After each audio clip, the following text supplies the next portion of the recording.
مقابلے میں زیادہ اچھا ہے اور باقی رہنے والا بھی. لیکن وہ ہے کس کے لیے؟ وہ ان لوگوں کے لیے ہے جو ایمان لائے ہیں اور اپنے رب پر بھروسہ کرتے ہیں، توکل کی صفت رکھتے ہیں، اور جو بڑے بڑے گناہوں اور بے حیائی کے کاموں سے پرہیز کرتے ہیں، کبیرہ گناہوں سے بچنے والے اور بے حیائی سے خاص طور پر بچنے والے، اور اگر غصہ آ جائے تو درگزر کرتے ہیں، جو اپنے رب کا حکم مانتے ہیں، نماز قائم کرتے ہیں، اپنے معاملات آپس کے مشورے سے چلاتے ہیں، ہم نے جو کچھ بھی رزق انہیں دیا ہے اس میں سے خرچ کرتے ہیں، اور جب ان پر زیادتی کی جاتی ہے تو اس کا مقابلہ کرتے ہیں. برائی کا بدلہ ویسی ہی برائی ہے، پھر جو کوئی معاف کر دے اور اصلاح کرے اس کا اجر اللہ کی ذمہ ہے. اللہ ظالموں کو پسند نہیں کرتا، اور جو لوگ ظلم ہونے کے بعد بدلہ لیں ان کو ملامت نہیں کی جا سکتی. ملامت کے مستحق تو وہ ہیں جو دوسروں پہ ظلم کرتے ہیں اور زمین میں ناحق زیادتیاں کرتے ہیں. ایسے لوگوں کے لیے دردناک عذاب ہے. البتہ جو شخص صبر سے کام لے اور درگزر کرے تو یہ بڑی ہمت کے کاموں میں سے ہے. اب ایک بار پھر تلاوت سنیے. فما اوتیتم من شیء فمتاع الحیات الدنیا. جو کچھ بھی تم کو ملا ہے. اب آپ سوچ سکتے ہیں کہ آپ کو کیا کچھ ملا ہوا ہے. اپنے جسم کے اندر آپ دیکھ سکتے ہیں کہ آپ کو کتنی نعمتیں ملی ہوئی ہیں، کتنی قوتیں ہیں آپ کے پاس. اپنے کھانے پینے کی اشیاء میں، رزق میں دیکھیے، اپنی پرسنل بلانگنگز دیکھیے، آپ کے گھر میں کیا کچھ ہے اس پہ نظر ڈالیے. تو جو کچھ بھی آپ کی پوزیشن میں ہے، جو بھی آپ کی ملکیت میں ہے، جو بھی آپ کے نام پر ہے، کوئی پراپرٹی ہے، کوئی جاگیر ہے، کوئی پلازا ہے، کوئی گھر ہے، کوئی لینڈ ہے، کچھ بھی جو آپ کے پاس ہے، یہ صرف تھوڑے دن کے لیے ہے، چند دن کے لیے. اس لیے ان چیزوں کو پا کر پھولنے کی اور تکبر کرنے کی تو کوئی گنجائش ہے ہی نہیں. اور اگر کسی کے پاس نہیں ہے تو اس کو رونے کی ضرورت نہیں، اس لیے کہ چند دن کے بعد یہ دونوں برابر ہو جائیں گے. جن کے پاس ہے ان سے لے لیا جائے گا، اور جن کے پاس نہیں ہے ان کے پاس تو ویسے ہی نہیں ہے. لہذا پانے والے اور نہ پانے والے سب ایک جیسے ہو جائیں گے. لیکن ضروری نہیں کہ پانے سے مراد یہاں مال و دولت ہے.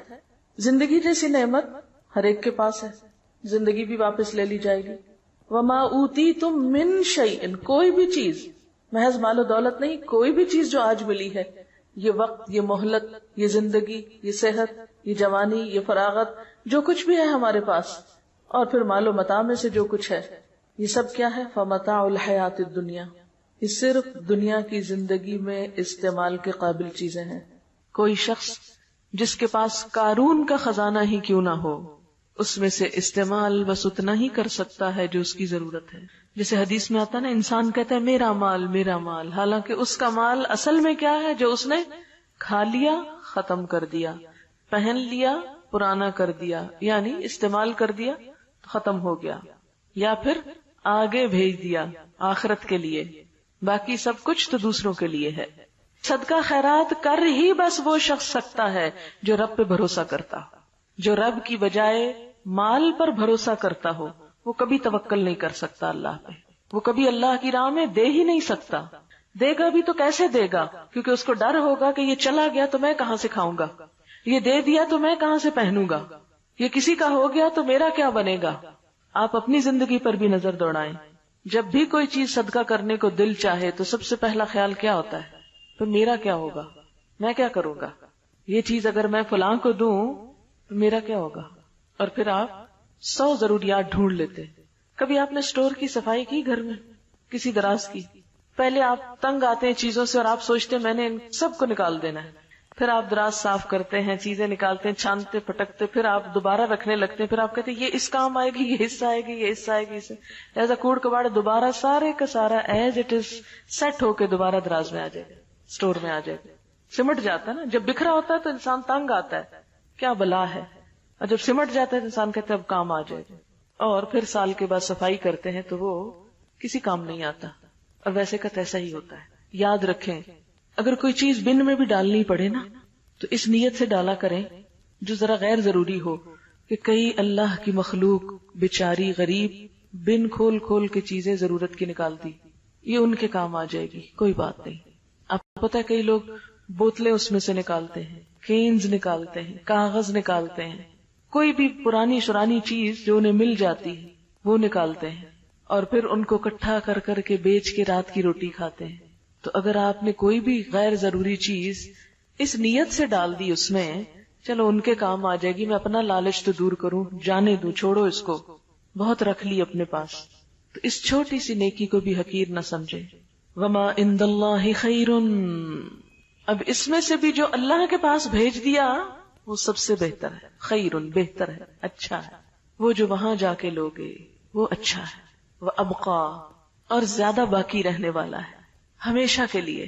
اگر دنیا میں بھی آپ کے پاس سب سے اچھی چیزیں ہیں تو بھی ان کو بقا نہیں، کوئی ٹوٹ جاتی ہے، کوئی پرانی ہو جاتی ہے، کوئی میلی ہو جاتی ہے، کوئی گم ہو جاتی ہے. لیکن جو اللہ کے پاس ہے نہ اس کو ٹوٹنا ہے، نہ پرانا ہونا ہے، نہ گم ہونا ہے. ابقا، ایور لاسٹنگ، ہمیشہ رہنے کے لیے ہے. یعنی کسی کو آج ان نعمتوں کا مل جانا اس بات کی ضمانت نہیں کہ کل بھی ملے گا، یا جس کو آج ملا ہے وہ کل کا بھی حق رکھتا ہے. نہیں، آج پانے والے کل محروم بھی ہو سکتے ہیں. ہاں، ان نعمتوں کی حفاظت اور ان کو باقی رکھنے کا گر کیا ہے، طریقہ کیا ہے، ان کو ہمیشہ کے لیے کیسے بچایا جائے، کیسے پریزرو کیا جائے، کس طرح ان سے فائدہ اٹھایا جائے، اس کے لیے آج ان نعمتوں کے ساتھ کچھ صفات اور کچھ کوالٹیز اپنے اندر پیدا کرنے کی ضرورت ہے. ان میں سب سے پہلی چیز جو یاد رکھنے کی ہے وہ کیا کہ للذین آمنوا، یہ سب ان لوگوں کے لیے ہے جو ایمان والے ہیں. نمبر 2، وعلی ربہم یتوکلون، وہ اپنے رب پر بھروسہ رکھتے ہیں. توکل کرنا اور نہ کرنا دو مختلف طرح کی نفسیات ہیں، دو مختلف رویے ہیں. توکل کرنے والے، اپنے رب پہ بھروسہ کرنے والے اور طرح جیتے ہیں، اور مایوس شخصیتیں اور طرح جیتی ہیں. نا امیدی اور مایوسی انسان کو ایک مختلف راہ پر لے جاتی ہے. وما عند اللہ خیر وابقا للذین آمنوا وعلی ربہم یتوکلون، اللہ پہ بھروسہ کرنے والوں کو ہی زیادہ ملا کرتا ہے، وہی باقی رہنے والی نعمتیں حاصل کر سکتے ہیں. ایمان کا تو مطلب ہی ہے مان جانا، یقین کر لینا، اور یہ جنم دیتا ہے کس کو؟ اعتماد اور بھروسے کو. جو شخص اپنے رب پر ایمان رکھتا ہے وہ ایک ایسا مضبوط سہارا تھام لیتا ہے جس کو کبھی بھی ختم نہیں ہونا، کبھی بھی نہیں ٹوٹنا. اللہ تعالیٰ فرماتے ہیں فَمَن يَكْفُرْ بِالطَّاغُوتِ وَيُؤْمِن بِاللَّهِ فَقَدِ اسْتَمْسَكَ بِالْعُرْوَةِ الْوُثْقَى لَا انفصام لَهَا. جو کوئی طاغوت کا انکار کرتا ہے اور اللہ پر ایمان لے آتا ہے وہ ایک ایسا مضبوط کڑا تھام لیتا ہے، یعنی اللہ کے سوا باقی ساری قوتوں کو نگیٹ کرتا ہے اور اول و آخر اللہ ہی پر بھروسہ رکھتا ہے، اسی پر یقین کرتا ہے، اسی پر توکل کرتا ہے جیسا توکل کرنے کا حق ہے. تو پھر وہ ایک ایسا مضبوط کڑا تھامتا ہے لا انفصام لہا، جو کبھی بھی نہیں ٹوٹ سکتا. ایسا انسان کبھی بھی مایوسی کے کھڈ میں نہیں گر سکتا، کبھی بھی ہلاکت میں نہیں جا سکتا. واللہ سمیع علیم، وہ ہر موقع پر اپنے رب کو پکارتا ہے جو سننے والا ہے، جاننے والا ہے.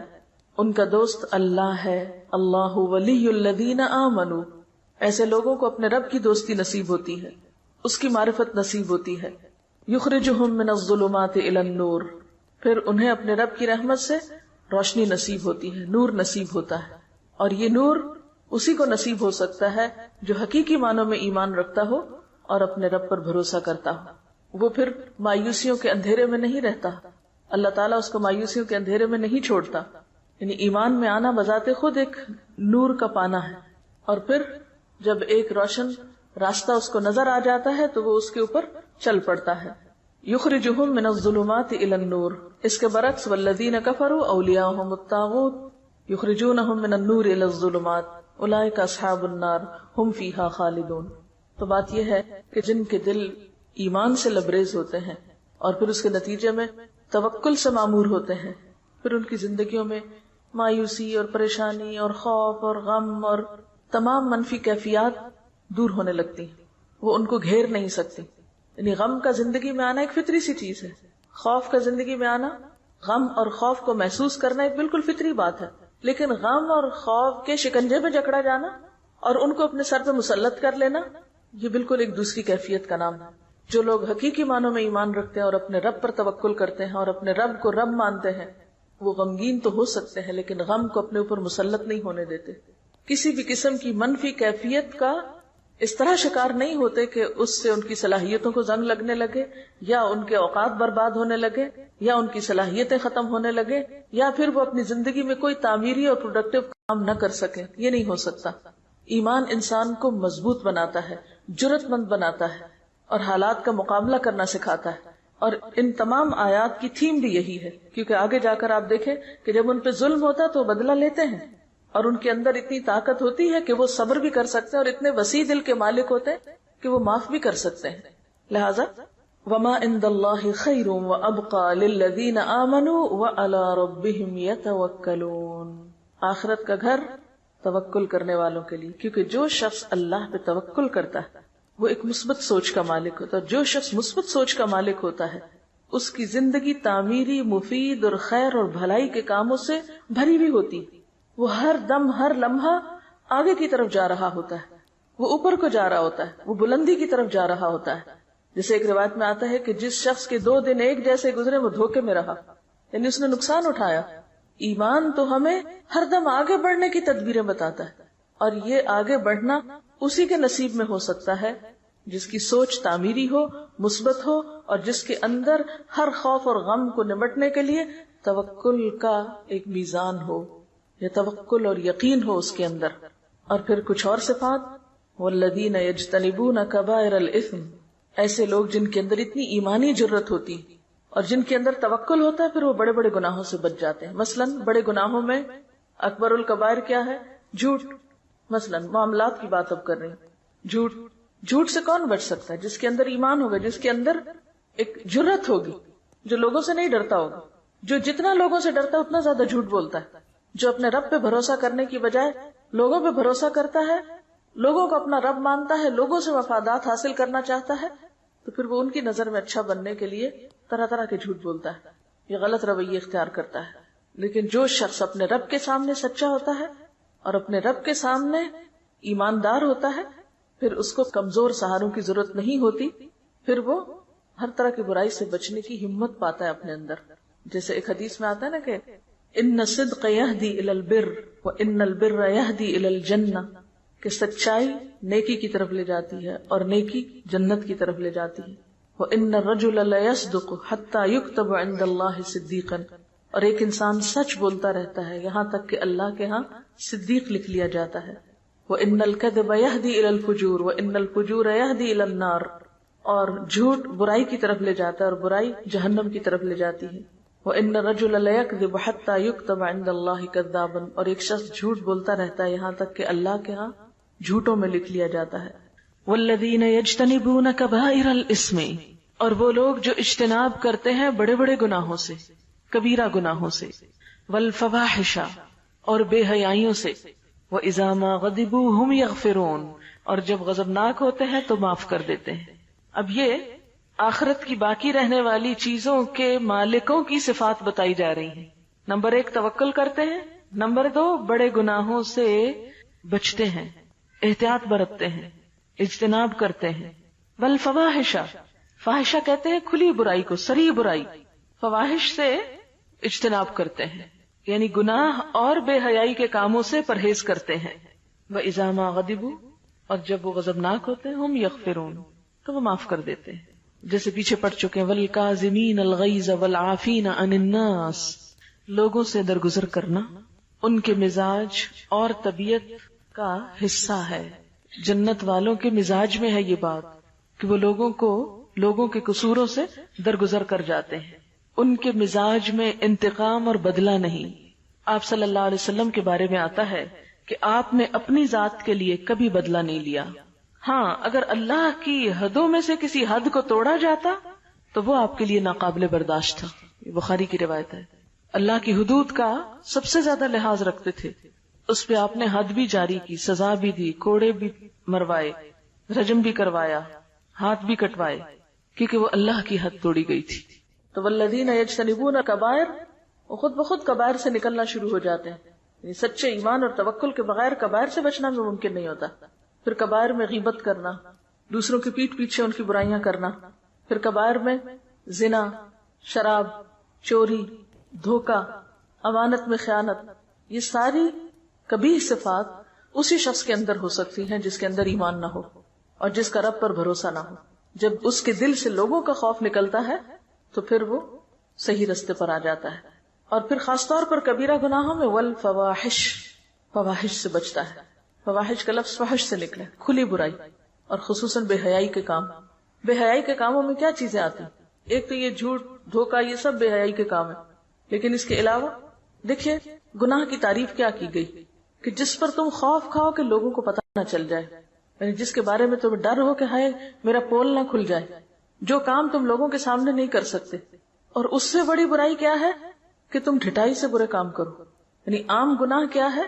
کبیرہ گناہوں میں بہت سے گناہ آتے ہیں جو کھلے کیے جائیں یا چھپے کیے جائیں، لیکن فواحش وہ ہیں جو کھلے عام کیے جائیں. یعنی پھر یہ کبیرہ گناہوں سے بھی ان کی شدت بڑھ جاتی ہے. یعنی انتہائی ڈھٹائی سے کیے جانے والے غلط کام جس میں انسان کی حیا نہیں رہتی. حدیث میں آتا نا اذا لم تستحی فاصنع ما شئت، جب تم میں حیا نہیں تو جو چاہے کرو. تو ایسا شخص پھر ڈٹ کے برائی کرتا ہے، کہتا ہے جو کرنا ہے کر لو، میں تو یہی کروں گا. یعنی اس کو نہ بندوں کی حیا ہے نہ اللہ کی حیا ہے، لہٰذا ایسے کام فواحش میں آتے ہیں. اثم کیا ہے؟ الاثم ما حاک فی نفسک، گناہ وہ ہے جو تمہارے دل میں کھٹکے اور تمہیں ڈر لگے کہ لوگوں کو پتہ نہ چل جائے، اس کو اثم کہتے ہیں. اور اثم کے بعد پھر فواحش آتے ہیں کہ وہ ڈر بھی نکل جائے، وہ جھجک بھی ختم ہو جائے اور کھلے عام انسان غلط کام کرنا شروع کر دے. تو جنت میں جانے والے ان دونوں طرح کے گناہوں سے بچتے ہیں، اسم سے بھی بچتے ہیں، فحش سے بھی بچتے ہیں. وَإِذَا مَا غَضِبُوا هُمْ يَغْفِرُونَ، اور اپنے جذبات پر خوب قابو رکھتے ہیں. یعنی جب کسی کے خلاف غصہ بھی آ جائے تو محض غصے کا اظہار کر کے اپنے جذبات کی تسکین نہیں کرتے، معاف کرنا بھی جانتے ہیں. غصہ دلانے والی چیزوں پر معاف کر سکتے ہیں. اور کیا صفات ان کے اندر؟ وَالَّذِينَ اسْتَجَابُوا لِرَبِّهِمْ، اور وہ لوگ جو اپنے رب کا ہر حکم مانتے ہیں، لبیک کہتے ہیں. استجابت کیا ہوتی ہے کہ رب کے کسی بھی حکم کے بارے میں ان کے اندر کوئی کمپلیکس نہیں ہوتا، اطاعت کے راستے میں کوئی چیز رکاوٹ نہیں ہوتی. رب کی پکار پر فوراً لبیک کہتے ہیں. رب کی بات سنتے ہی کیا کرتے؟ سمعنا واطعنا، ہم نے سنا اور ہم مان لیتے. کوئی حکم سنا، جی اللہ تعالیٰ ہم ایسا ہی کریں گے. یہ نہیں کرتے یہ کیوں ہے، یہ کیسے ہے، حجت بازی، بحث مباحثہ نہیں. سمعنا واطعنا، کسی بھی بات کے لیے اتنا ہی کافی ہے کہ وہ اللہ کا حکم ہے. اس کی کوئی ریزن سمجھ میں آتی ہے یا نہیں، بس اتنی ریزن ہی بہت ہے کہ وہ اللہ کا حکم ہے. والذین استجابوا لربہم واقاموا الصلاۃ، اور نماز قائم کرتے ہیں. نماز کا قائم کرنا جنت میں لے جانے والے کاموں میں سے ہے. اور پھر اجتماعی معاملات میں وامرہم شورا بینہم، تنہا فیصلے نہیں کرتے بلکہ مشورے سے کام کرتے ہیں. تنہا فیصلے وہ شخص کرتا ہے جو اپنے آپ کو بڑی چیز سمجھتا، یعنی خود کو بہت عقل مند سمجھتا، لہٰذا اپنی مرضی پر، اپنے اون پر، اپنے خیال کے مطابق چیزوں کو جیسے بہتر پائے ویسے ہی فیصلہ کر لی، ویسے ہی کر گزرے. لیکن ایمان والوں کی صفت یہ نہیں ہوتی اور اس چیز کو اپنے خلاف نہیں سمجھتے. بعض لوگ مشورہ کرنے کو اپنی عقل یا اپنی شان کے خلاف سمجھتے ہیں کہ ہم کیوں کسی سے مشورہ کریں، کیا ہم میں عقل نہیں، ہم سمجھدار نہیں، ہم اپنی آزادی کو خود استعمال کریں، ہم جیسے جی چاہیں کام کریں. نہیں، آپ اپنی ذاتی زندگی کے بارے میں تو آزاد ہیں. مثلا آپ نمکین پسند کرتے ہیں یا میٹھا، آپ کا جو جی چاہے کھائیں، اس میں آپ کو کسی سے مشورہ کرنے کی ضرورت نہیں، اللہ یہ کہ آپ بیمار ہو جائے تو پھر آپ کو ضرور پوچھنا پڑے گا ڈاکٹر سے کہ مجھے کیا کھانا چاہیے اور کیا نہیں. پھر وہ آپ سے فیس بھی لے گا مشورے کی اور آپ پر پابندیاں بھی لگائے گا. لیکن اجتماعی معاملات کسی ایک شخص کی مرضی سے نہیں چلا کرتے، چاہے وہ گھر کی اجتماعیت ہو، چاہے وہ کسی ادارے کی اجتماعیت ہو. اس میں باہم مشورہ بے حد ضروری ہے اور مشورہ پھر کامیابی کا راستہ کھولتا ہے. اور مشورہ کیا ہے؟ دراصل کسی بھی کام کے بہتر پہلو کو اختیار کرنے کے لیے بہتر رائے کا انتخاب، اور دوسرے سب کو ساتھ ملا کر چلنا، یعنی ٹیم ورک کی جان یا روح ہوتا ہے، باہمی اعتماد کو ظاہر کرتا ہے. وَأَمْرُهُمْ شُورَى بَيْنَهُمْ، اور ان کے آپس کے معاملات مشورے سے طے ہوتے ہیں. یہ جنت کے وارثوں کی ایک اہم خوبی ہے. شورا کا لفظ ذکرا اور بشرا کی طرح باب مفاعلہ سے اسم مصدر ہے، یعنی اہل ایمان ہر اہم کام باہمی مشاورت سے کرتے ہیں، اپنی ہی رائے کو حرف آخر نہیں سمجھتے. خود نبی صلی اللہ علیہ وسلم کو بھی اللہ تعالیٰ نے حکم دیا کہ مسلمانوں سے مشورہ کیجیے. آل عمران 159 میں آتا ہے وَشَاوِرْهُمْ فِي الْأَمْرِ، چنانچہ آپ صلی اللہ علیہ وسلم جنگی معاملات اور دیگر اہم کاموں میں مشاورت کیا کرتے تھے۔ اس کا فائدہ کیا ہوتا ہے؟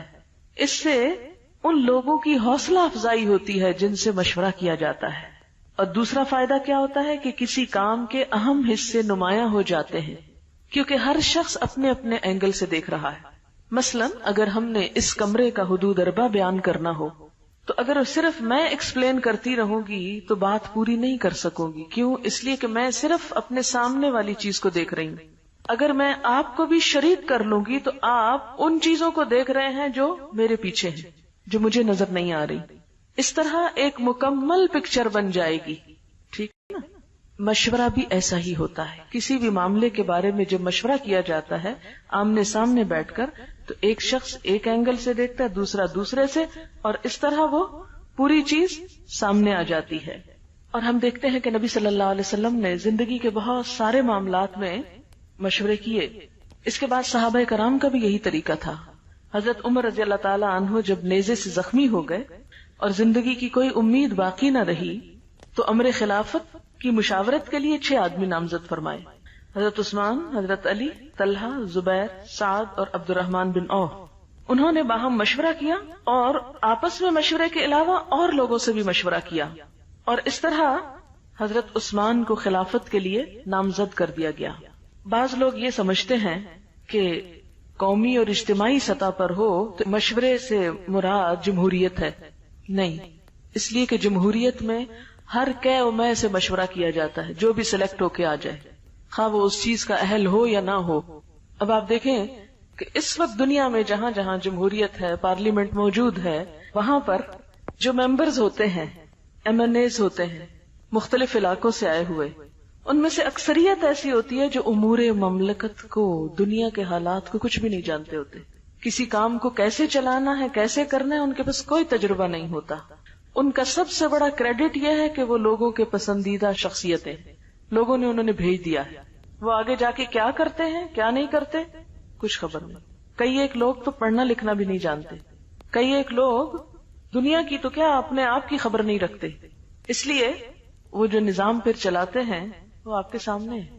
اگر آپ نے ایک بلڈنگ بنانی ہے تو مشورہ ٹانگے والے سے کریں گے، فلمی اداکار سے کریں گے، کیونکہ یہاں تو کھلاڑی بھی آ رہا ہے، اداکار بھی آ رہا ہے، ٹانگے والا بھی آ رہا ہے، کاشتکار بھی آ رہا ہے، اسمبلی کا ممبر بن کے مشورے دینے لگے ہیں یہ لوگ حکومت چلانے کو۔ تو بلڈنگ بنانے کے لیے تو آپ کو مشورہ کرنا ہے کس سے؟ آرکیٹیکٹ سے، انجینئر سے، متعلقہ افراد سے، اور ملک چلانے کے لیے مشورہ کر رہے ہیں آپ ان حضرات سے۔ خیر، میرا فیلڈ نہیں ہے سیاست، اس لیے زیادہ بات نہیں کروں گی، جو فیلڈ نہ ہو اس پر زیادہ نہیں بولنا چاہیے۔ بہرحال وَأَمْرُهُمْ شُورَى بَيْنَهُمْ، مشورے کا جب اللہ نے حکم دیا، اور یہ دیکھیں ان صفات میں سے ہے جو جنت میں لے جانے والی ہیں۔ اس کو معمولی صفت نہ سمجھے، یہاں پر معمولی چیز نہ لیں اس کو کہ ٹھیک ہے دل چاہے گا مشورہ کریں گے، نہیں تو نہیں صحیح، نہیں، آپ کو کرنا ہے اگر آپ جنت میں جانا چاہتے ہیں۔ اب آپ دیکھیں کہ مشورہ جہاں کرنا ضروری ہے وہاں ہر معاملے اور ہر چیز میں بھی نہیں کرنا ہوتا۔ مثلا میں کھانا کھاؤں کہ نہ، اب اس پر مشورے کی نہیں ضرورت، نماز پڑھوں یا نہ۔ اگر آپ اکثریت کہہ دیں گے مجھے نماز پڑھنی چاہیے تو میں پڑھ لوں گی، اگر آپ کہ نہیں آپ کو کوئی بات نہیں، آج آپ نہ پڑھیں، تو میں کو نہیں، میں نہیں پڑھ رہی، سب نے مجھے مشورہ دیا تھا نماز نہ پڑھنا، تو اللہ تعالیٰ آپ نے کہا تھا مشورہ کرنا۔ تو ایسے معاملات میں مشورہ نہیں ہے۔ مشورہ ایسے معاملات میں ہے کہ جس کا تعلق اجتماعیت سے ہے، زیادہ لوگوں کے مفاد سے ہے، 2 یا 2 سے زائد لوگوں کے مفاد میں جو چیز ہے، اور پھر اس میں کوئی بھی شخص اگر اجتماعی فائدوں کو یا اجتماعی کام کو صرف اپنی منمانی اور ون وے ٹریفک کے طریقے سے کسی گاڑی کو دھکیلنا چاہے تو ہو سکتا ہے وہ منزل تک نہ پہنچائے۔ اور پھر آپ دیکھیں کہ جو شخص اجتماعی معاملات میں صرف اپنی مرضی کرتا ہے وہ سب کی ذمہ داری اپنے اوپر لیتا ہے۔ اگر کام غلط ہو گیا تو اس کا مطلب کیا ہے کہ قصوروار وہی ہے۔ جب مشورے سے ہوا تو اس ذمہ داری کو سب نے بانٹ لیا، تو یہ ایک فائدہ ہو جاتا ہے مشورے کا۔ اور پھر اسی طرح مشورہ اس لیے بھی مفید ہے کہ جو معاملہ سب سے متعلق ہے اس میں سب کو باخبر بھی رکھا جائے، سب کو پتا ہو کہ ان کے بارے میں کیا ہو رہا ہے۔ پھر اسی طرح یہ ہے کہ اجتماعی معاملات کو چلانے کے لیے جس شخص پر ذمہ داری ڈالی جائے وہ بھی مشورے سے ہو، تاکہ لوگوں کی پسند کے مطابق، یعنی اللہ کی پسند تو بہرحال اوپر ہے، عام روزمرہ مثلاً چھوٹی چھوٹی چیزوں میں جو ذمہ داری دی جاتی ہے انتظامی امور میں، تو اس میں اہلیت کے ساتھ لوگوں کی رائے لینے میں، مشورہ کرنے میں کہ کس شخص کو کس چیز پر متعین کیا جائے، نقصان کی بات نہیں. پھر ایسے لوگ مشورہ دیں جو اہل ہوں. پھر اپنے ضمیر اور ایمان کے مطابق کسی لالچ کے یا کسی خوف کے دباؤ میں نہ مشورہ دیں. وَأَمْرُهُمْ شُورَى بَيْنَهُمْ وَمِمَّا رَزَقْنَاهُمْ يُنْفِقُونَ، اور اس میں سے جو ہم نے ان کو رزق دیا وہ خرچ کرتے ہیں. رزق کا خرچ کرنا کچھ تو اس میں فرائض کی ادائیگی میں سے ہے جیسے زکوٰۃ وغیرہ، کچھ صدقات ہیں جو انسان اپنے دل کی خوشی سے کرتا ہے، اور اس میں لن تنالوا البر حتى تنفقوا مما تحبون، اپنی پسندیدہ ترین چیزوں میں سے خرچ کرنا. اور پھر خاص طور پر اپنی غلطیوں کے کفارے کے لیے، گناہوں کے ازالے کے لیے، مصیبتوں کو ٹالنے کے لیے، کیونکہ ہر گناہ مصیبت کا سبب ہوتا ہے. تو جب ان کو احساس ہوتا ہے کہ انہوں نے کوئی بھی کام غلط کیا ہے تو اس موقع پر بھی وہ صدقہ کرتے ہیں. یعنی صدقہ مومن کی عادات میں سے ہونا چاہیے، یعنی ہر روز کچھ نہ کچھ صدقہ کرنا چاہیے. اگر مال میں سے کچھ بھی نہیں پاتے، حالانکہ ایسا نہیں ہے کہ کچھ بھی نہیں پاتے، اگر آپ کے پاس 2 لقمے ہیں کھانے کو تو آپ ایک یا آدھا کسی اور کو بھی دے سکتے ہیں. جیسے نبی صلی اللہ علیہ وسلم فرمایا کہ آگ سے بچنے کی فکر کرو، خاک کھجور کا آدھا ٹکڑا ہی کیوں نہ. پوری کھجور نہیں خرچ کر سکتے تو آدھی سے. اب ہم میں سے کتنے لوگ ہیں جو مثلاً کلو بھر 2 کلو بھر کھجوریں خرید کے اپنے گھر رکھ سکتے ہیں، اور جب گھر سے نکلے تو اپنی جیب میں تھوڑی سی لے چلے، راستے میں جو بھی نظر آئے اس کو آفر کرتے چلے جائیں. آسان طریقہ ہے صدقہ کرنے کا. لیکن عموماً ہم اس طرف توجہ نہیں کرتے کہ ہر روز صدقہ کرنا چاہیے. یہ چھوٹی سے چھوٹی چیز بھی صدقہ کی جا سکتی، کیونکہ ہم کوتاہیاں روز کرتے ہیں، ہم غلطیاں روز کرتے ہیں، لہذا ہمیں روزانہ صدقہ کرنے کی ضرورت ہے. تو وَمِمَّا رَزَقْنَاهُمْ يُنْفِقُونَ، جو رزق ہم نے ان کو دیا اس کو اکٹھا کر کر کے نہیں رکھتے رہتے، صرف اپنی ذات کے لیے نہیں کرتے، اس میں سے وہ نکالتے رہتے. یہ ان کی عادت ثانیہ ہوتی، مسلسل وہ اس کے بارے میں سوچتے رہتے ہیں. کیونکہ بہت سے ڈپریشن، بہت سے دل کے بوجھ اور بہت سے غم کا علاج صدقہ ہے. نہ صرف یہ کہ پچھلے بوجھ دھونے اور ہٹانے کا ذریعہ ہے، بلکہ آئندہ کی مصیبتوں اور بلاؤں سے بچنے کا بھی ذریعہ ہے. کہ صدقہ جو ہے بلائیں اس سے آگے نہیں بڑھ سکتی. آپ صدقہ کرتے ہیں اور بلا کو وہ پیچھے دھکیل دیتا ہے. تو ہم میں سے ہر ایک کے پاس کچھ نہ کچھ ضرور ہوتا ہے جسے ہم دوسروں پر خرچ کر سکتے ہیں. لیکن اگر کچھ بھی نہیں، بالکل ہی مفلوق الحال ہے، تو پھر ایک مسکراہٹ یا ایک اچھی بات یا علم کا شیئر کرنا یا کسی کو رستہ دکھانا یا کسی کی بھلائی کا کوئی بھی کام، اس میں آپ شریک ہو سکتے ہیں. والذین اذا اصابہم البغی ہم ینتصرون، اور وہ لوگ جب ان کو کوئی زیادتی پہنچتی ہے تو وہ بدلہ لے لیتے ہیں. ابھی پیچھے تو معاف کرنے کی بات تھی، یہاں بدلہ لینے کی بات ہے. ہاں، اسلام نے انصاف کے دائرے میں رہتے ہوئے بدلہ لینے سے روکا نہیں. بدلہ لینے سے وہ عاجز نہیں ہوتے. اگرچہ معاف کر دینا پسندیدہ ہے، جیسے نبی صلی اللہ علیہ وسلم نے فتح مکہ کے موقع پر اپنے خون کے پیاسے مجرموں کے لیے عام معافی کا اعلان کر دیا تھا. حدیبیہ میں ان 180 لوگوں کو معاف کر دیا گیا جنہوں نے آپ کے خلاف ایک سازش تیار کی تھی. لبید بن عاصم یہودی جس نے آپ پر جادو کیا تھا، اس سے آپ نے کوئی بدلہ نہیں لیا. وہ یہودی عورت جس نے کھانے میں زہر ملایا تھا، اس کو بھی معاف کر دیا، حالانکہ اس کی تکلیف آپ آخر دم تک محسوس کر رہے تھے. ذات کے لیے نہیں لیتے تھے، اللہ کی حدود کے لیے لیتے تھے، لیکن ذات کے لیے بھی لینے کی اجازت ہے. اسلام ایسا دین نہیں کہ جو انسان کو مسکین بنا دے، راہب یا بھکشو بنا دے. شرافت کیا ہے کہ غالب ہوں تو مغلوب کا قصور معاف کر دیں، قادر ہوں تو درگزر کریں، اپنے سے چھوٹے انسان سے خطا ہو جائے تو چشم پوشی کریں، اور اگر کوئی بڑی طاقت ان کو دبانے کی کوشش کرے تو ڈٹ کے کھڑے ہو جائیں اور بدلہ لیں، اس کے ہاتھ روکیں. پھر یہ ہے کہ بدلہ لینے کے بھی 2 طریقے ہوتے ہیں. ایک یہ کہ غصے کو غصے کی شکل میں ظاہر کیا جائے، اور ایک احسن طریقے سے اس کا بدلہ لیا جائے. غصہ آنا، تلخی پیدا ہونا بالکل ایک نیچرل بات ہے، کوئی شخص اس سے بچا ہوا نہیں. ہر شخص کے اندر اللہ نے پتا رکھا ہے، وہ زہر کی پوٹلی، وہ اپنا کام کرتی ہے. لیکن اظہار کا طریقہ دوہرا ہو سکتا ہے. ایک یہ کہ غصے کو غصے کی شکل میں ظاہر کیا جائے، دوسرا یہ کہ غصے کو برداشت کی شکل میں ظاہر کیا جائے. اب اس کا مطلب کیا ہے کہ غصے کو جب ہم آپے سے باہر ہو کے ظاہر کرتے ہیں تو اس سے کام خراب ہوتے ہیں. مثلا آپ شدید غصے میں بول رہے ہیں، کسی کو کیا سمجھ آئے گی؟ چیخ چلا کے رو کے بول رہے ہیں، اگلے کے پلے ہی نہیں کوئی بات پڑے گی. اور ایک یہ ہے کہ غصہ ہے، آپ ظاہر کر رہے ہیں، لیکن ایک فرم انداز میں، جس سے دوسرے کو بات سمجھ میں بھی آ جائے، لیکن ریئیکشنری ہو کر نہیں.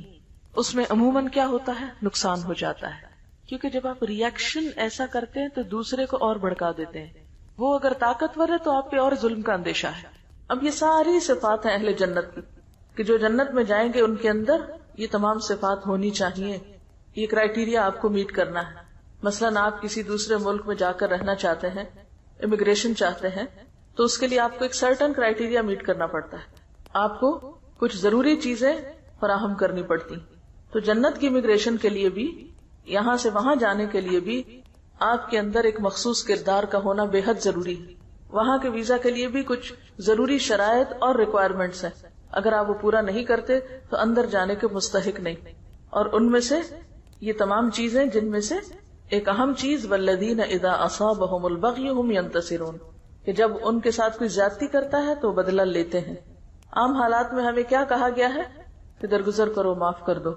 لیکن جہاں انسان یہ دیکھے کہ محض معاف کرنے سے دوسرے کی اصلاح نہیں ہو سکتی تو وہاں ایک حد کے اندر رہتے ہوئے وہ بدلہ لے سکتا ہے. لیکن کس طرح؟ وَجَزَاءُ سَيِّئَةٍ سَيِّئَةٌ مِثْلُهَا، برائی کا بدلہ اگر برائی سے دینا ہے تو اتنی ہی برائی کی اجازت ہے جتنی تم پر کی گئی، صرف اسی دائرے کے اندر. کیونکہ اگر تم نے ایک کے بدلے میں 2 گنا سزا دی کسی کو تو پھر کیا ہوگا؟ زیادتی ہو جائے گی، وہ مظلوم ہو جائے گا اور تم ظالم ٹھہرو گے. لیکن اس کے ساتھ ساتھ پھر مزید کیا سکھا دیا کہ اگرچہ بدلہ لینے کا حق ہے، کیونکہ اسلام انصاف کا دین ہے، اس میں عدل ایک بہت اہم صفت ہے، لیکن اس کے باوجود افضل اور پسندیدہ کیا ہے؟ فمن عفا، جو کوئی معاف کر دے، واصلح، اور اصلاح کر لے تعلقات کی، فاجرہ علی اللہ، تو اس نے اپنا اجر اللہ کے ہاں محفوظ کر دیا، وہاں جا کر اس کو مل جائے گا، ضائع نہیں جائے گا. انہ لا يحب الظالمین، وہ ظالموں سے محبت نہیں رکھتا. ظالم کون ہے؟ جو برائی کا بدلہ اتنی برائی سے دینے کی بجائے دگنی یا چگنی یا اس سے زیادہ میں دے. وَلَمَنِ انتَصَرَ بَعْدَ ظُلْمِهِ فَأُولَئِكَ مَا عَلَيْهِم مِّن سَبِيلٍ، لیکن اگر کوئی معاف نہیں کرنا چاہتا، درگزر نہیں کرنا چاہتا، بدلہ ہی لینا چاہتا ہے، تو بدلہ لینے والے کو برا بھلا نہیں کہا جائے گا. یعنی بعض اوقات ایسا ہوتا ہے نا کہ جب کسی کی زیادتی کا جواب دیا جائے یا ظالم کا ہاتھ پکڑا جائے تو عموماً لوگ مظلوم کو چھوڑ کر ظالم کے ساتھ ہو جاتے ہیں کہ نہیں، چھوڑ دینا چاہیے تھا، بدلہ نہیں لینا چاہیے تھا. بعض اوقات ایسا ہوتا ہے نا کہ اگر ایک شخص نے اس نے قتل کیا، اب اس کی سزا کیا ہے؟ قتل. قتل کا بدلہ قتل ہے. اب اگر کوئی انصاف کی خاطر، بدلے کی خاطر اس شخص کو کافر کردار تک پہنچاتا ہے اور اس شخص کو پھانسی ہو جاتی ہے یا وٹ ایور جو بھی طریقہ ہے بدلے کا، تو عموماً پھر عامت الناس کا رجحان کیا ہوتا ہے کہ نہیں، اس شخص نے توبہ کر لی تھی، معافی مانگ لی تھی، تو اب اس کو سزا نہیں ملنی چاہیے. نہیں، یہ حق اللہ نے کس کو دیا ہے؟ مقتول کے وارثوں کو دیا ہے. وہ چاہے تو معاف کر دے، چاہے تو بدلہ لے. جو بدلہ لے گا اس کو کوئی برا نہیں کہے گا. فَأُولَئِكَ مَا عَلَيْهِم مِّن سَبِيلٍ، ایسے لوگوں کو ملامت نہ کی جائے گی. بدلہ لینے والے کو آپ برا بھلا نہیں کہہ سکتے، لیکن اس وقت تک جب کہ وہ اتنا ہی لے جتنی اس پر زیادتی ہوئی، آگے نہ بڑھے. ہاں آگے بڑھے تو پھر وہ ظالم ہوگا. انما السبیل علی الذین یظلمون الناس، ملامت تو ان پر ہے جو لوگوں پہ ظلم ڈھاتے ہیں. ویبغون فی الارض بغیر الحق، اور زمین میں ناحق زیادتیاں کرتے ہیں. اولئک لہم عذاب علیم، ایسے لوگوں کے لیے دردناک عذاب ہے. یعنی دنیا میں بھی ان کو سزا دی جا سکتی ہے، اور اگر دنیا میں وہ بچ جائیں، پکڑے نہ جائیں، تو آخرت میں وہ اللہ کی سزا سے بچ نہیں سکتے. اولئک لہم عذاب علیم، وہاں وہ دردناک سزا پائیں گے. اور خلاصہ کیا ہے اس سارے معاملے کا؟ وَلَمَن صَبَرَ، ابتدائے گفتگو میں ایمان کی بات تھی، توکل کی بات تھی، اور انتہائی گفتگو میں صبر. وَلَمَن صَبَرَ وَغَفَرَ، اور جو کوئی صبر کرے اور معاف کر دے، دوسروں سے درگزر کرے، تو إِنَّ ذَلِكَ لَمِنْ عَزْمِ الْأُمُورِ، یہ بڑی ہمت کے کاموں میں سے ہے. اور یہ ہمت کس کے اندر آتی ہے؟ جس کے اندر ایمان کی پختگی ہو، کردار کی پختگی ہو، اخلاق کی بلندی ہو، جو اپنے رب پر بھروسہ کرنا جانتے ہوں. یہاں ایک بات یاد رکھیے کہ غصے پر قابو پانے کی بات تو ہے ہی، لیکن جو چیز کہی جا رہی ہے وہ یہ کہ غصے کے باوجود معاف کر سکتے ہیں. یعنی غصہ ہے تو پھر بھی معاف کر دیتے ہیں. یہاں توکل کی صفت جو ہے وہ ساری خوبیوں کا اور ان آگے کے سارے کاموں کے لیے ایک بنیاد نظر آتی ہے. توکل کے بغیر آپ باقی کام نہیں کر سکتے، کیونکہ انسان کو کیا چیز اللہ کی اطاعت سے روکتی ہے؟ دنیا کی محبت، دنیا کا مفاد، کسی چیز کا خوف، کسی چیز کی طلب. تو جب آپ کے اندر توکل آ جاتا ہے تو پھر آپ دنیا سے بے نیاز ہونے لگتے ہیں. جب بے نیاز ہو جاتے ہیں تو آپ کے اندر ایک بے خوفی کی کیفیت پیدا ہوتی ہے، یعنی خوف ختم ہو جاتا ہے آپ کے اندر سے. تو پھر آپ کے اندر ایک ایسی جرت پیدا ہوتی ہے کہ آپ بڑے بڑے سٹیپ اٹھا سکتے ہیں. یہ ساری باتیں جو ہیں عزم الامور میں سے ہیں، بڑی ہمت کے کاموں میں سے ہیں. یہ ہمت کس کے اندر آتی ہے؟ جس کا اپنے رب پر بھروسہ ہو، جس نے اپنے رب کو پا لیا ہو. اصل بات یہی ہے کہ بنیادی کردار نہیں ہے ہمارے اندر. ایک بڑے سیناریو میں جب ہم چیزوں کو دیکھتے ہیں تو وہ سمٹ کے پھر چھوٹے میں آ جاتا ہے. ذات اور فرد کی اصلاح سے امت کی اصلاح ہو سکتی. یہ کام طویل ضرور ہے لیکن اس کے بغیر گزارا نہیں، کیونکہ جب تک بنیادیں مضبوط نہ ہوں.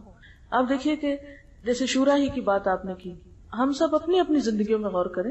ہمارے گھریلو معاملات کتنے فیصد باہم مشورے سے طے ہوتے ہیں؟ ہمارا کلچر کیا بتاتا ہے؟ جب مثلاً عموماً گھروں میں کوئی بڑا ایشو آتا ہے، کوئی شادی بیاہ کا معاملہ ہے یا کوئی پراپرٹی کی لین دین ہے یا کچھ بیچنا ہے ایون، تو کیا بعض اوقات صرف چند افراد اپنے مفادات کو سامنے رکھ کے فیصلہ نہیں کر لیتے؟ کیا وہ ان متعلقہ افراد کو شریک مشورہ کرتے ہیں کہ جو اس معاملے سے متعلق ہوتے ہیں یا ہوا بھی نہیں لگنے دیتے؟ اسی طرح اداروں میں آپ دیکھ لیجئے، لوکل سطح کی گورنمنٹ کے اداروں میں دیکھ لیجئے، پھر ایک حکومت کے اندر دیکھ لیجئے، پھر اس سے آگے بڑھ کر جو امت مسلمہ مختلف حکومتیں ہیں ان کا آپس میں ایک دوسرے پر اعتماد اور آپس میں ایک دوسرے کے ساتھ کیا تعلق ہے. تو جب تک ہمارے اندر یہ بنیادی اخلاق نہیں پایا جاتا اس وقت تک اللہ کی مدد آ نہیں سکتی. اور اس کی ابتدا ہم میں سے ہر ایک کو اپنی ذات سے کرنا ہے اور پھر اس کا شعور عام کرنا ہے اور دوسروں کے اندر بھی بیدار کرنا ہے. آپ دیکھیے کہ ایمان کے فوراً بعد توکل کا جو ذکر ہوا ہے یہ تمام چیزوں کے اندر آپ کو نظر آئے گا. مثلاً بڑے گناہوں سے بچنے کے لیے بھی توکل چاہیے. آپ جھوٹ بول کر، دھوکہ دے کر بہت کچھ نفع کما سکتے ہیں اپنی تجارت میں، لیکن آپ اپنے اصولوں پہ قائم رہتے ہیں، آپ دھوکہ اور فریب سے بچتے ہیں. کیا چیز آپ کو بچائے گی؟ توکل. کہ نہیں، جس رب نے رزق دینا ہے وہ دے گا. جھوٹ اور فریب کے ذریعے میں اپنی آمدنی نہیں بڑھا سکتا. اسی طرح باقی گناہوں سے بچنا، فواحش سے بچنا، پھر اسی طرح یہ جتنی بھی اگلی صفات ہے، حتیٰ کہ نماز کے اندر بھی آپ دیکھیے بعض اوقات ہم نماز کیوں مختصر کر دیتے ہیں، یہ کیوں جلدی پڑھتے ہیں کہ ہمیں کوئی اور فائدہ یاد آ رہا ہوتا ہے کہ وہ فلاں کام ہمارا چھٹ جائے گا، فلاں کام رہ جائے گا تو میں جلدی سے فلاں نفع کو حاصل کر لوں. ہمارے اندر ٹھہراؤ آ ہی نہیں سکتا، حکمت اور وزڈم آ ہی نہیں سکتی جب تک کہ توکل کی صفت ہمارے اندر نہیں. اور توکل کیا ہے کہ جب تک اللہ نہ چاہے کوئی فائدہ نہیں پہنچا سکتا اور جب تک وہ نہ چاہے کوئی نقصان نہیں دے سکتا. ایک حدیث میں پڑھ رہی تھی اور اس میں توکل کا مفہوم بہت اچھی طرح سمجھ میں آتا ہے. قال رسول اللہ صلی اللہ علیہ وسلم لابن عباس، رسول اللہ صلی اللہ علیہ وسلم نے ابن عباس سے کہا، یا غلام، اے بچے، انی اعلمک کلمات، میں تمہیں چند باتیں سکھاتا ہوں. اب آپ یہ بھی دیکھ لیجئے کہ آپ صلی اللہ علیہ وسلم کی تعلیم صرف بزرگوں کے لیے نہیں تھی، ٹین ایجرز کے لیے بھی تھی. غلام جو ہے ٹین ایجر کو کہتے ہیں، ان کو بھی آپ نے تعلیم دی اور ان کو بھی براہ راست سکھایا. اور آپ دیکھیے کہ ایک غلام جو ہے، غلام سے مراد یہاں یعنی 13-14 سال کا بچہ ہے، تو اس کو آپ دیکھیے کہ کتنی زبردست بات سکھا رہے ہیں اور اس ایج میں سکھا رہے ہیں، کیونکہ یہی وہ ایج ہوتی ہے کہ جس میں توکل نام کی اور اعتماد اور یکسوئی نام کی کوئی چیز نہیں ہوتی. انسان بہت ہی ایک ایسے لاؤبالی پن سے گزر رہا ہوتا ہے کہ جس میں اس کے لیے زندگی توکل اور ٹھہر کے چلنے اور سوچ سمجھ کے کام کرنے کا نام نہیں ہوتی. بہرحال کہتے ہیں احفظ اللہ یحفظ کا. آپ صلی اللہ علیہ وسلم نے فرمایا کہ تم اللہ تعالیٰ کو یاد رکھو، وہ تمہاری حفاظت کرے گا. احفظ اللہ تجدہ تجاہک، اللہ کو یاد رکھو تم اسے اپنے سامنے پاؤ گے. اذا سألت فاسأل اللہ، جب تم سوال کرو تو اللہ سے کرو، جب مانگو تو اللہ سے مانگو. وَإِذَا اسْتَعَنْتَ فَاسْتَعِنْ بِاللَّهِ، اور جب مدد طلب کرو تو اللہ ہی سے مدد مانگو. وَعَلَمْ، اور یاد رکھو، ان الامت لو اجتمعت، اگر سارے لوگ اس بات پہ اکٹھے ہو جائیں، الا ان ينفعوک بشیء، کہ تمہیں کسی چیز میں کوئی فائدہ پہنچا سکے، لم ينفعوک الا بشیء قد كتب اللہ لک، مگر اتنا ہی فائدہ دے سکتے ہیں جتنا اللہ نے تمہارے حصے میں لکھ دیا، اس سے آگے کوئی نہیں فائدہ دے سکتا. وَإِنِ اجْتَمَعُوا عَلَىٰ أَن يَضُرُّوكَ بِشَيْءٍ، اور اگر وہ سارے اکٹھے ہو جائیں کہ تمہیں کوئی نقصان دے دیں، لم يضروک الا بشیء قد كتبه اللہ علیک، تو وہ تمہیں ہرگز بھی نقصان نہیں دے سکتے مگر وہی جو اللہ نے تمہارے لیے لکھ دیا ہو. رفعت الاقلام، قلم اٹھا لیے گئے، وجفت الصحف، صحیفے خشک ہو گئے. نہیں لکھنے کے بعد سیاہی جب خشک ہو جاتی ہے تو تحریر سخت ہو جاتی ہے، پھر آپ اس کو مٹا نہیں سکتے، اس کو سمجھ نہیں کر سکتے. تو یہ ساری حدیث ہمیں کیا سکھاتی؟ توکل سکھاتی. اس سے پہلے ہر دم اللہ کا احساس اور اس کی معرفت، اس کا ذکر، اس کی یاد. یعنی ذکر یہاں کسی لفظی معنوں میں نہیں، اذکر اللہ نہیں کہا گیا.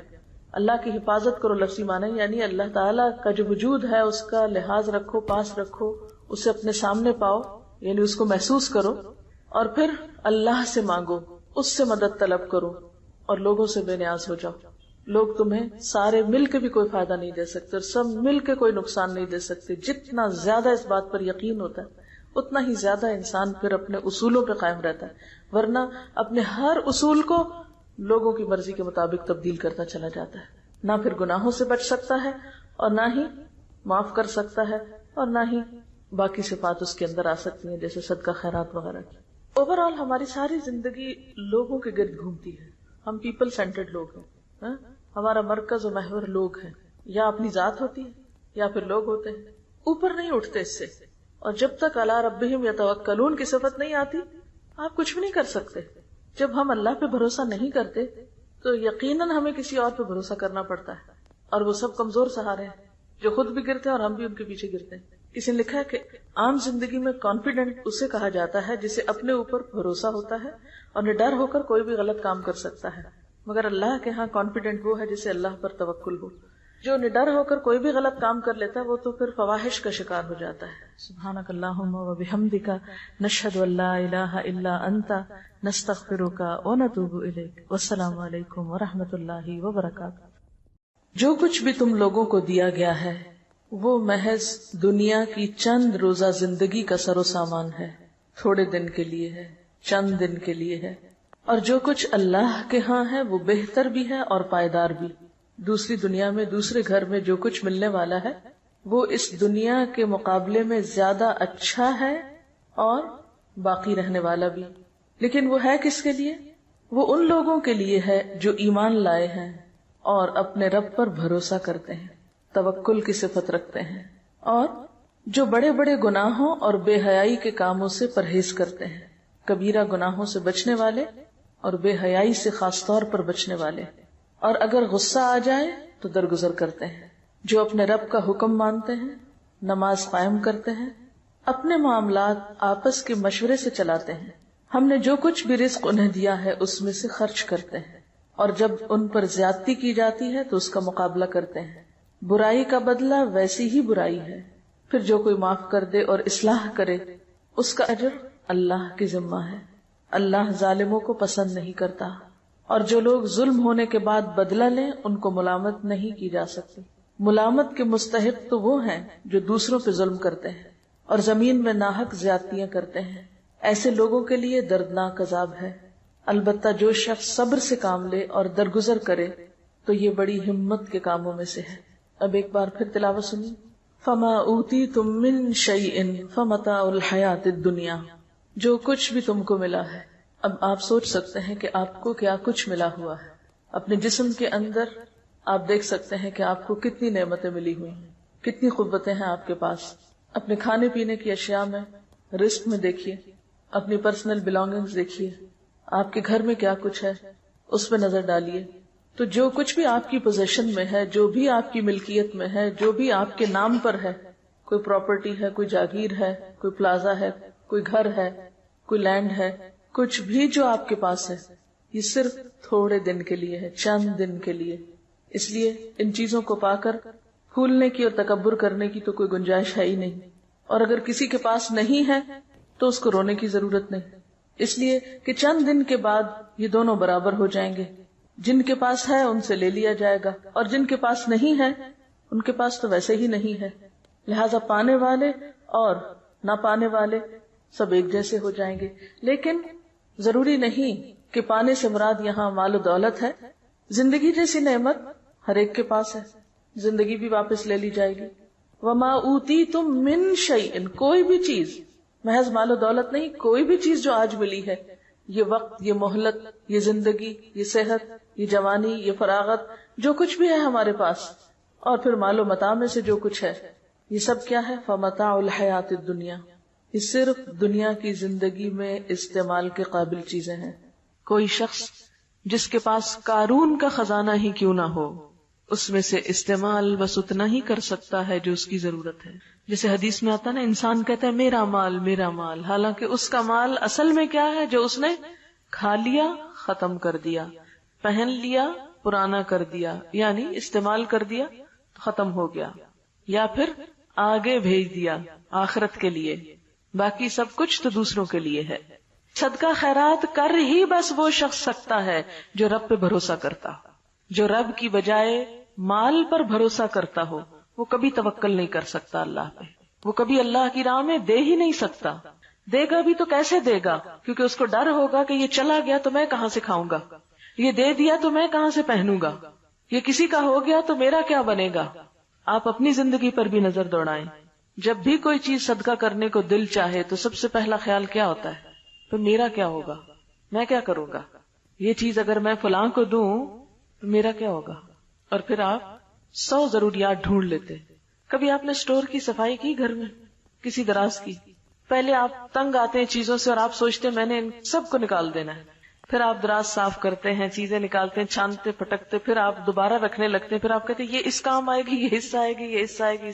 ایسا کوڑ کباڑ دوبارہ سارے کا سارا ایز اٹ از سیٹ ہو کے دوبارہ دراز میں آ جائے گا، اسٹور میں آ جائے گا. سمٹ جاتا ہے نا. جب بکھرا ہوتا ہے تو انسان تنگ آتا ہے، کیا بلا ہے. اور جب سمٹ جاتا ہے تو انسان کہتا ہے اب کام آ جائے گا. اور پھر سال کے بعد صفائی کرتے ہیں تو وہ کسی کام نہیں آتا. اور ویسے کا ایسا ہی ہوتا ہے. یاد رکھیں، اگر کوئی چیز بن میں بھی ڈالنی پڑے نا تو اس نیت سے ڈالا کریں جو ذرا غیر ضروری ہو، کہ کئی اللہ کی مخلوق بیچاری غریب بن کھول کھول کے چیزیں ضرورت کی نکالتی، یہ ان کے کام آ جائے گی، کوئی بات نہیں. آپ کو پتا ہے کئی لوگ بوتلیں اس میں سے نکالتے ہیں، کینز نکالتے ہیں، کاغذ نکالتے ہیں، کوئی بھی پرانی شرانی چیز جو انہیں مل جاتی ہے وہ نکالتے ہیں اور پھر ان کو اکٹھا کر کر کے بیچ کے رات کی روٹی کھاتے ہیں. تو اگر آپ نے کوئی بھی غیر ضروری چیز اس نیت سے ڈال دی اس میں، چلو ان کے کام آ جائے گی، میں اپنا لالچ تو دور کروں، جانے دوں، چھوڑو اس کو، بہت رکھ لی اپنے پاس، تو اس چھوٹی سی نیکی کو بھی حقیر نہ سمجھے. وما عند اللہ خیر، اب اس میں سے بھی جو اللہ کے پاس بھیج دیا وہ سب سے بہتر ہے. خیر، بہتر ہے، اچھا ہے. وہ جو وہاں جا کے لوگے وہ اچھا ہے. وابقا، اور زیادہ باقی رہنے والا ہے، ہمیشہ کے لیے. اگر دنیا میں بھی آپ کے پاس سب سے اچھی چیزیں ہیں تو بھی ان کو بقا نہیں. کوئی ٹوٹ جاتی ہے، کوئی پرانی ہو جاتی ہے، کوئی میلی ہو جاتی ہے، کوئی گم ہو جاتی ہے. لیکن جو اللہ کے پاس ہے، نہ اس کو ٹوٹنا ہے، نہ پرانا ہونا ہے، نہ گم ہونا ہے. ابقا، ایور لاسٹنگ، ہمیشہ رہنے کے لیے ہے. یعنی کسی کو آج ان نعمتوں کا مل جانا اس بات کی ضمانت نہیں کہ کل بھی ملے گا، یا جس کو آج ملا ہے وہ کل کا بھی حق رکھتا ہے. نہیں، آج پانے والے کل محروم بھی ہو سکتے ہیں. ہاں، ان نعمتوں کی حفاظت اور ان کو باقی رکھنے کا گر کیا ہے، طریقہ کیا ہے، ان کو ہمیشہ کے لیے کیسے بچایا جائے، کیسے پریزرو کیا جائے، کس طرح ان سے فائدہ اٹھایا جائے. اس کے لیے آج ان نعمتوں کے ساتھ کچھ صفات اور کچھ کوالٹیز اپنے اندر پیدا کرنے کی ضرورت ہے. ان میں سب سے پہلی چیز جو یاد رکھنے کی ہے وہ کیا کہ للذین آمنوا، یہ سب ان لوگوں کے لیے ہے جو ایمان والے ہیں. نمبر 2، وعلی ربہم یتوکلون، وہ اپنے رب پر بھروسہ رکھتے ہیں. توکل کرنا اور نہ کرنا دو مختلف طرح کی نفسیات ہیں، دو مختلف رویے ہیں. توکل کرنے والے، اپنے رب پہ بھروسہ کرنے والے اور طرح جیتے ہیں، اور مایوس شخصیتیں اور طرح جیتی ہیں. نا امیدی اور مایوسی انسان کو ایک مختلف راہ پر لے جاتی ہے. وما عند اللہ خیر وابقا للذین آمنوا وعلی ربہم یتوکلون، اللہ پہ بھروسہ کرنے والوں کو ہی زیادہ ملا کرتا ہے، وہی باقی رہنے والی نعمتیں حاصل کر سکتے ہیں. ایمان کا تو مطلب ہی ہے مان جانا، یقین کر لینا، اور یہ جنم دیتا ہے کس کو؟ اعتماد اور بھروسے کو. جو شخص اپنے رب پر ایمان رکھتا ہے وہ ایک ایسا مضبوط سہارا تھام لیتا ہے جس کو کبھی بھی ختم نہیں ہونا، کبھی بھی نہیں ٹوٹنا. اللہ تعالیٰ فرماتے ہیں فَمَن يَكْفُرْ بِالطَّاغُوتِ وَيُؤْمِن بِاللَّهِ فَقَدِ اسْتَمْسَكَ بِالْعُرْوَةِ الْوُثْقَى لَا انْفِصَامَ لَهَا. جو کوئی طاغوت کا انکار کرتا ہے اور اللہ پر ایمان لے آتا ہے وہ ایک ایسا مضبوط کڑا تھام لیتا ہے، یعنی اللہ کے سوا باقی ساری قوتوں کو نگیٹ کرتا ہے اور اول و آخر اللہ ہی پر بھروسہ رکھتا ہے، اسی پر یقین کرتا ہے، اسی پر توکل کرتا ہے جیسا توکل کرنے کا حق ہے، تو پھر وہ ایک ایسا مضبوط کڑا تھامتا ہے لن انفصام لہا، جو کبھی بھی نہیں ٹوٹ سکتا۔ ایسا انسان کبھی بھی مایوسی کے کھڈ میں نہیں گر سکتا، کبھی بھی ہلاکت میں نہیں جا سکتا۔ واللہ سمیع علیم، وہ ہر موقع پر اپنے رب کو پکارتا ہے جو سننے والا ہے، جاننے والا ہے۔ ان کا دوست اللہ ہے، اللہ ولی الذین آمنوا، ایسے لوگوں کو اپنے رب کی دوستی نصیب ہوتی ہے، اس کی معرفت نصیب ہوتی ہے۔ یخرجہم من الظلمات الی النور، پھر انہیں اپنے رب کی رحمت سے روشنی نصیب ہوتی ہے، نور نصیب ہوتا ہے، اور یہ نور اسی کو نصیب ہو سکتا ہے جو حقیقی معنوں میں ایمان رکھتا ہو اور اپنے رب پر بھروسہ کرتا ہو۔ وہ پھر مایوسیوں کے اندھیرے میں نہیں رہتا، اللہ تعالیٰ اس کو مایوسیوں کے اندھیرے میں نہیں چھوڑتا، یعنی ایمان میں آنا بذات خود ایک نور کا پانا ہے، اور پھر جب ایک روشن راستہ اس کو نظر آ جاتا ہے تو وہ اس کے اوپر چل پڑتا ہے۔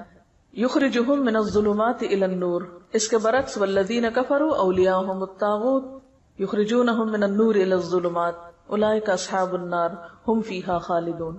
تو بات یہ ہے کہ جن کے دل ایمان سے لبریز ہوتے ہیں اور پھر اس کے نتیجے میں توکل سے معمور ہوتے ہیں، پھر ان کی زندگیوں میں مایوسی اور پریشانی اور خوف اور غم اور تمام منفی کیفیات دور ہونے لگتی ہیں، وہ ان کو گھیر نہیں سکتی۔ یعنی غم کا زندگی میں آنا ایک فطری سی چیز ہے، خوف کا زندگی میں آنا، غم اور خوف کو محسوس کرنا ایک بالکل فطری بات ہے، لیکن غم اور خوف کے شکنجے میں جکڑا جانا اور ان کو اپنے سر پہ مسلط کر لینا، یہ بالکل ایک دوسری کیفیت کا نام ہے۔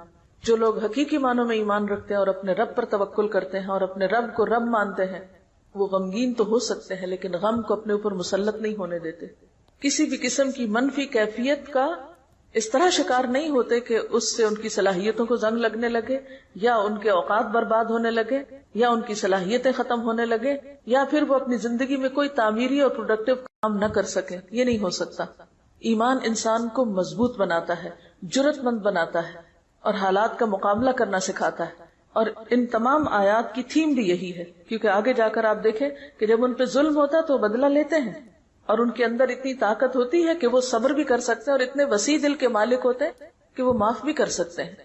لہذا وما عند اللہ خیر وابقى للذین آمنوا وعلی ربهم یتوکلون، آخرت کا گھر توکل کرنے والوں کے لیے، کیونکہ جو شخص اللہ پہ توکل کرتا ہے وہ ایک مثبت سوچ کا مالک ہوتا ہے، جو شخص مثبت سوچ کا مالک ہوتا ہے اس کی زندگی تعمیری، مفید اور خیر